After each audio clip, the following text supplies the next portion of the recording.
오늘은 하나님과 나 사이에 무언가 끼어 있다 라는 제목으로 말씀을 보겠습니다. 코로나가 발생한 지도 1년 반이 지나고 수많은 대면 예배와 비대면 예배의 전환을 겪은 지금 전 세계의 사람들은 이전보다 더 많은 미디어를 접하게 되었고 또한 순수한 신앙도 많이 사그라들고 있습니다. 우리 고등부 중에서도 마음은 그래도 신앙생활을 좀 잘 해보려고 하는데 잘 되지 않고 또 넘어지고 이게 반복되다 보니까 무뎌져 버리고 아예 그냥 포기해버리는 사람이 있을 수 있어요. 그런데 우리가 진짜 오늘의 말씀을 보면서 다시 일어납시다. 어떻게 일어나죠? 힘을 내어 노력해본 학생들도 있겠지만 내 힘과 노력으로 내 의지로는 안 됩니다. 예수님이 우리에게 필요해요.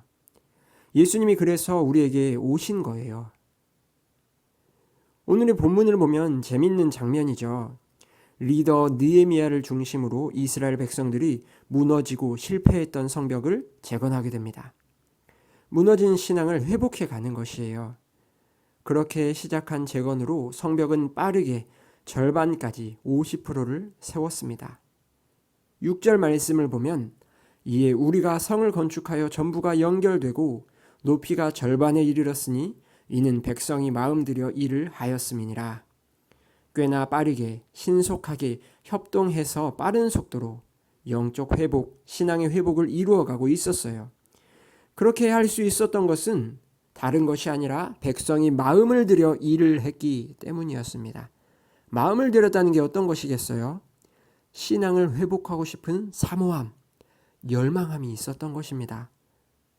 우리 고등부도 신앙을 회복하고자 하는 열망이 필요합니다. 회복에 대한 열망을 가집시다. 그런데 산발락과 도비야라는 방해 세력이 나타납니다. 조금 마음 먹고 신앙을 회복하려 하는데 방해 세력이 꼭 있다는 것입니다. 여우가 올라가도 무너지겠다라고 조롱하고 병력까지 이끌고 공격하려 합니다. 조금 신앙생활 좀 잘 해보려는데 잘 풀리고 잘 안 풀리고 방해가 생기면 우리의 마음이 낙심되고 두려움이 생기고 지치게 되어 못할 것 같고 하기 싫은 마음이 올라오고, 그래서 10절에 보면 유다 사람들은 이르기를 흙 무더기가 아직도 많거늘 짐을 나르는 자의 힘이 다 빠졌으니 우리가 성을 건축하지 못하리라 라고 말을 합니다. 못할 것 같아요. 성벽 재건하는 일, 교회 섬기는 일, 신앙 회복하는 일 나는 못할 것 같아요. 우리가 자신감이 사라지고 지치고 무너지는 이유는 나와 하나님 사이에 무언가 끼어버렸기 때문이에요. 악한 영이 무언가를 그 사이에 끼워 넣고 가로막았기 때문입니다. 우리는 산발락과 도비야와 같은 악한 영의 공격에 금방 무너져 버리고는 합니다. 우리는 약하고 죄인이기 때문이죠. 또 넘어지고 또 넘어져요. 신앙생활도 학교 생활도 잘 해보고 싶었는데 우리 마음은 정말 잘하고 싶은데 자꾸만 육신의 삶을 살게 됩니다. 그런데 느헤미야가 기도하고 또 사람들을 독려하면서 다시 힘을 내고 일어나게 됩니다. 느헤미야라는 사람은 항상 기도로 반응했어요. 먼저 하나님께 기도했어요. 그리고 꼭 행동까지 했습니다. 기도와 행동. 이 느헤미야로 인해서 이스라엘 백성들은 다시 힘을 얻게 됩니다. 이렇게 말씀에서 말하시는 것처럼 우리도 마찬가지예요. 내가 믿음을 가지고 살아보려고 할 때 꼭 공격이 있습니다. 우리 고등부도 많이 넘어지죠. 공격이 꼭 있어요. 그 공격이 있는 이유는 눈에 보이지 않는 영적인 세계가 분명히 존재하기 때문입니다. 우리를 방해하는 악한 영이 분명히 존재하기 때문이에요. 그리고 우리는 그 공격에 너무나 쉽게 무너진다는 게 치명적이죠. 중독에 넘어지고 두려움에 낙담하며 넘어지고 분노에 화를 내며 넘어지고 게으름에 넘어지고 음란함에 넘어지고, 우리는 매우 많은 시간 죄에 노출되어 있고 우리는 또 쉽게 그것을 붙잡아 버리고 넘어지고 맙니다. 우리는 정말로 죄인이에요. 한 사람도 빠짐없이 다 죄인입니다. 그런데 진짜 심각한 것은 이 죄라는 게 우리의 인생을 쥐어 흔들어 버리기 때문에 심각한 문제가 되는 거예요. 왜 교회는 그렇게 죄를 말할까요? 지금 악한 영이라는 사기꾼이 우리 믿는 자들을 속이면서 갖고 놀고 있기 때문이에요. 산발락과 도비아가 엄청 놀렸잖아요. 야, 니들 뭐하냐? 그게 성벽이라고 짓고 있니? 고양이 한 마리가 올라가도 무너지겠다. 우리나라에는 여우가 없고 고양이가 있죠. 조그마한 동물이 올라가도 그 성벽 넘어지겠다. 실컷 해봐라. 뭐가 되겠냐? 악한 영들이 비웃는 거예요. 지난주에 간사님의 아버지가 저에게 카톡을 하나 보내왔어요.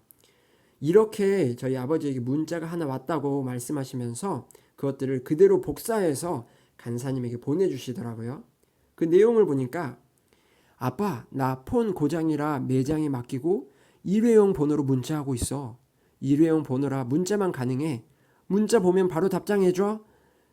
이렇게 문자를 저에게 보내주셨어요.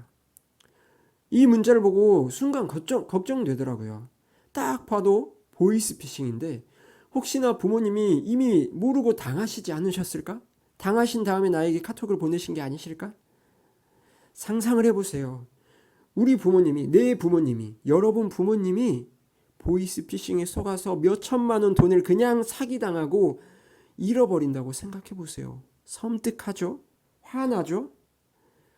또 이번에 보이스라는 영화도 있잖아요. 간사님 안 봤는데 그런 것만 봐도 화가 나죠. 사람을 속여먹고 사람 인생 망하게 하는 그러한 사기꾼들.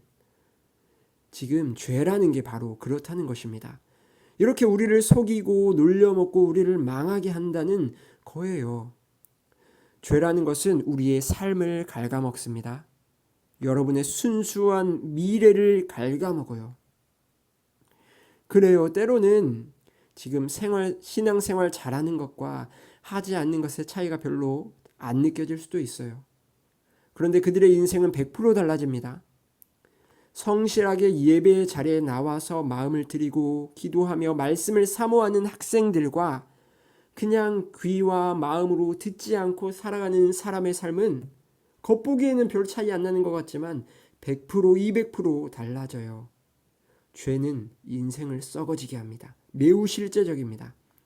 그래서 우리는 죄를 미워하고 죄와 싸워야 합니다. 죄를 다루는 것부터 시작이에요. 우리 학생들도 하나님과 나 사이에 끼어 있는 무언가를 반드시 발견해야 합니다. 죄, 음란, 미디어, 세상, 쾌락, 게으름. 그거 제거되지 않으면 하나님께로 나아갈 수가 없어요. 그런데 우리가 또 우리의 힘으로 해결할 수 없습니다. 그래서 예수님께서 오셨어요. 우리에게 예수님이 절대적으로 필요합니다. 우리가 싸워내지 못하고 이겨내지 못하는 그 죄, 우리는 예수님께 나아가야 이길 수 있습니다. 오늘 본문에서는 느헤미야가 예수님의 역할을 해주고 있죠. 14절에 보면 내가 돌아본 후에 일어나서 귀족들과 민장들과 남은 백성들에게 말하기를 너희는 그들을 두려워하지 말고 지극히 크시고 두려우신 주를 기억하고 너희 형제와 자녀와 아내와 집을 위하여 싸우라 하였느니라. 우리가 죄의 유혹을 이겨내고 다시 일어날 수 있는 방법은 오직 하나님, 오직 예수님 뿐입니다. 우리는 그 죄를 다 고백할 때 우리는 더 이상 정죄함을 받지 않게 됩니다. 여러분들, 하나님께 죄를 고백하세요. 하나님께서 흰눈처럼 깨끗하게 하십니다. 바로 여러분을요. 잘 왔다라고 하십니다. 사랑으로 안아주십니다. 그리고 우리는 그들을 두려워하지 맙시다. 죄를 두려워하지 맙시다. 죄에게 지지 맙시다. 너희는 그들을 두려워하지 말고 지극히 크시고 두려우신 주를 기억하라 라고 하시죠. 또 넘어질 것 같아. 나 안 될 것 같아 라고 하지 않고 그냥 하나님만 바라보세요. 예수님만 바라보세요. 그냥 안 될 것 같다는 생각 자체를 지워버리고 거절해버리고 하나님을 바라봅시다. 그리고 우리는 복음에 대해 한 가지만 더 꼭 기억하고 갈 것이 있습니다. 예수님은 여러분의 죄만 용서해 주시는 게 아닙니다. 여러분 안에 있는 모든 잠재력을 다시 일으켜 세워주십니다. 바로 여러분들을 통해 여러분이 다니는 학교를 변화시키기를 원하세요. 그곳에 예배를 세우고 그곳의 영적 리더가 바로 여러분입니다. 꿈을 회복하세요. 비전을 회복합시다. 예수님만 다시 붙잡는다면 우리는 잊고 있었던 꿈과 열정과 리더십이 다시 살아나고 회복될 것입니다. 말씀을 정리하겠습니다. 느헤미야와 이스라엘 백성들이 신앙의 회복을 열망하며 빠르게 회복하고 있었죠. 그런데 산발락과 도비야라는 악한 영의 세력들이 방해가 있었습니다.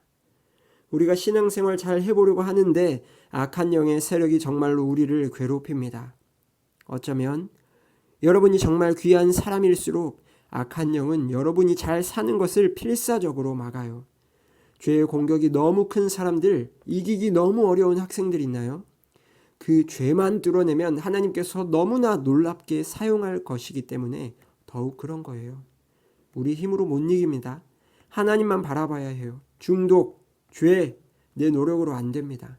하나님께 나아오시고 예배의 전심으로 나아오세요. 그리고 고백하세요. 그냥 솔직하게 여러분의 말을 하세요. 하나님께 그냥 다 까놓고 이야기합시다. 하나님만이 여러분을 죄에서 자유케 하십니다. 간사님이 기도하고 말씀을 마무리하겠습니다.